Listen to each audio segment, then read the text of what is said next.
next chapter, Imam Abdul Ghani al-Maqdisi rahimahullah ta'ala talks about his paternal uncles and aunts, that of the Prophet alayhi salatu wasalam.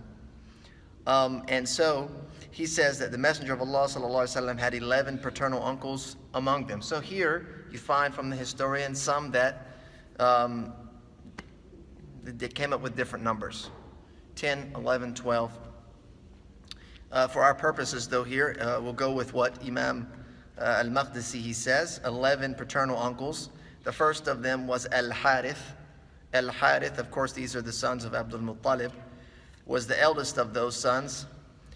He was the firstborn, and believe it or not, al-Harith was the one that helped his father dig the Zamzam well.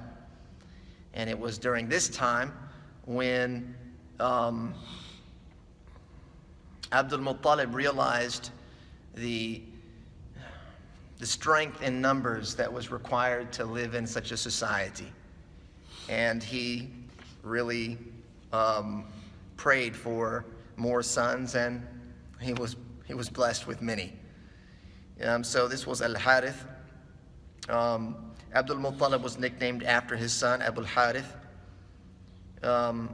And of course, al-Harith had children of his own, and some of his sons and grandsons were companions of the Prophet ﷺ. He had at least 5 children. Nawfal was his eldest son. He became Muslim after being captured at the Battle of Badr. Rabi'a converted to Islam during the Battle of the Ditch.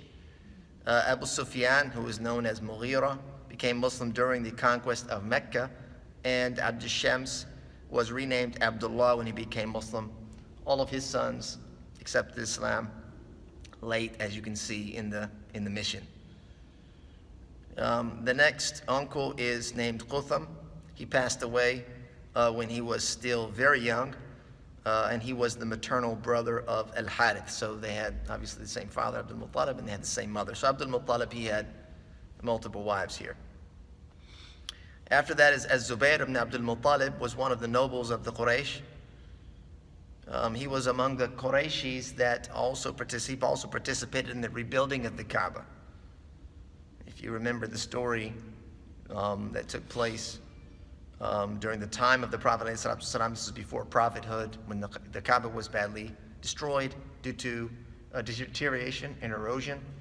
And the Quraysh, they decided to get together to kind of refurbish the structure, put all the halal money that they had into it, and a number of them participated, and among them was al-Zubair ibn Abdul Muttalib.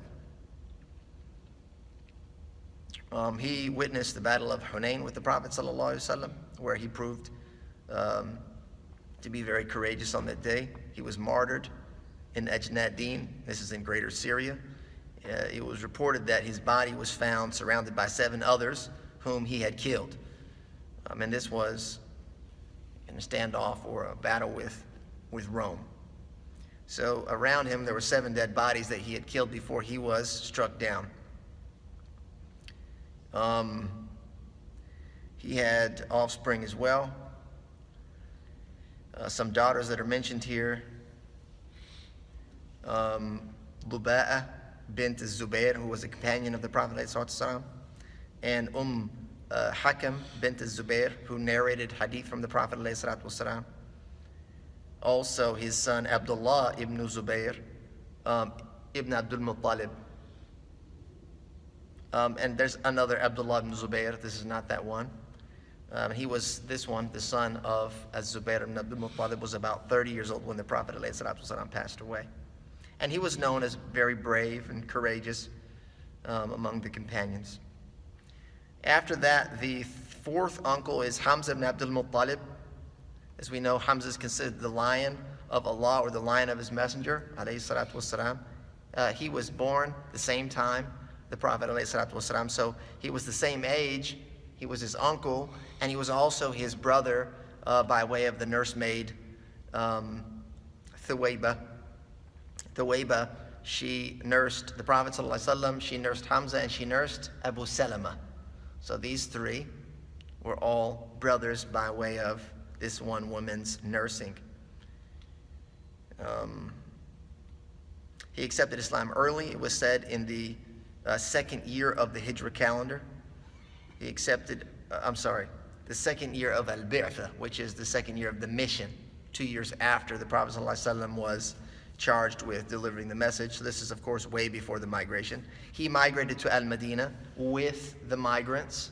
Hamza was very strong, and it was not a necessity for him to leave, but he left with those that migrated, participated in the Battle of Badr. He was the first one to raise the flag, the standard, if you will, of the army. And he was martyred on the day of Uhud.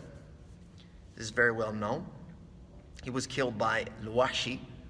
And the Prophet ﷺ was, of course, deeply impacted by the loss of his uncle Hamza. He was survived by one daughter. He did have more than one daughter. He had some sons. He had Ya'la, Amir, Bakr, Ammara. These were his sons. And Umama, his daughter. And it was reported that when he died, he had no one to carry on his bloodline, meaning that his sons had passed away before him, and his daughter was the only one that survived after him. The fifth uncle is Abu al-Fadl al-Abbas ibn Abdul Muttalib. Al-Abbas, one of the great companions of the Prophet ﷺ. He accepted Islam. He was very faithful. He migrated to Al-Madinah. He was 3 years older than the Prophet ﷺ. He had 10 sons, 3 of whom, Al-Fadl, Abdullah, and Qutham, were among the companions of the Prophet ﷺ. 2 of them, of these, Al-Fadl and Qutham, they helped their father, Al-Abbas, wash the Prophet ﷺ for his funeral rites. He died in the 32nd year of the Hijrah in Al-Madinah during the Caliphate of Uthman ibn Affan. He, al-Zubair, and Hamza were the only paternal uncles of the Prophet ﷺ who accepted Islam. The next one, Abu Talib ibn Abdul Muttalib, whose real name was Abdi Manaf. This is the Abu Talib that we all know, the father of Ali. His name was Abd Manaf. He was the maternal brother of Abdullah, the Prophet's father, and Atika, who had the dream about the Battle of Badr. This was a dream that she had, and she related that she saw some very frightening events that essentially were indicating this Battle of Badr. Their mother was Fatima bint Amr ibn A'idh ibn Imran ibn Makhzum. Talib had 4 sons. Talib, who died as a disbeliever. Aqil, Ja'far, and Ali were among the companions of his children of the Prophet ﷺ. Hani, one of his daughters, was one of the female companions. And they say that her real name was Hind. Some reporters say that he had another daughter named Jumana. Number 7 is Abu Lahab ibn Abdul Muttalib. His real name was Abdul Uzza, and this is the Tabbat Yada Abi Lahabin wa Tab. This is the Abu Lahab here. His real name was Abdul Uzza. His father nicknamed him Abu Lahab because of his handsomeness. It's like smoking, you know? Yeah. Among his children were Utbah and Mu'attib, who accompanied the Prophet ﷺ in the Battle of Hunayn. He had a daughter named Durra, and all of them were companions of the Prophet ﷺ. He had another son named Utayba, who died upon disbelief. He was killed by a lion at Az-Zarqa in Greater Syria after the Prophet ﷺ had invoked Allah against him. So that was number 7. Number 8, 9, 10, and 11, they're mentioned very quickly, very briefly by the Imam here. Abdul Kaaba and Hajjal, whose real name was Al-Mughira. And the next one, number 10, is Dirar, the maternal brother of Al-Abbas, and Al-Ghidaq. Ghidaq means someone that's very generous. And these were among the paternal uncles of the Prophet ﷺ.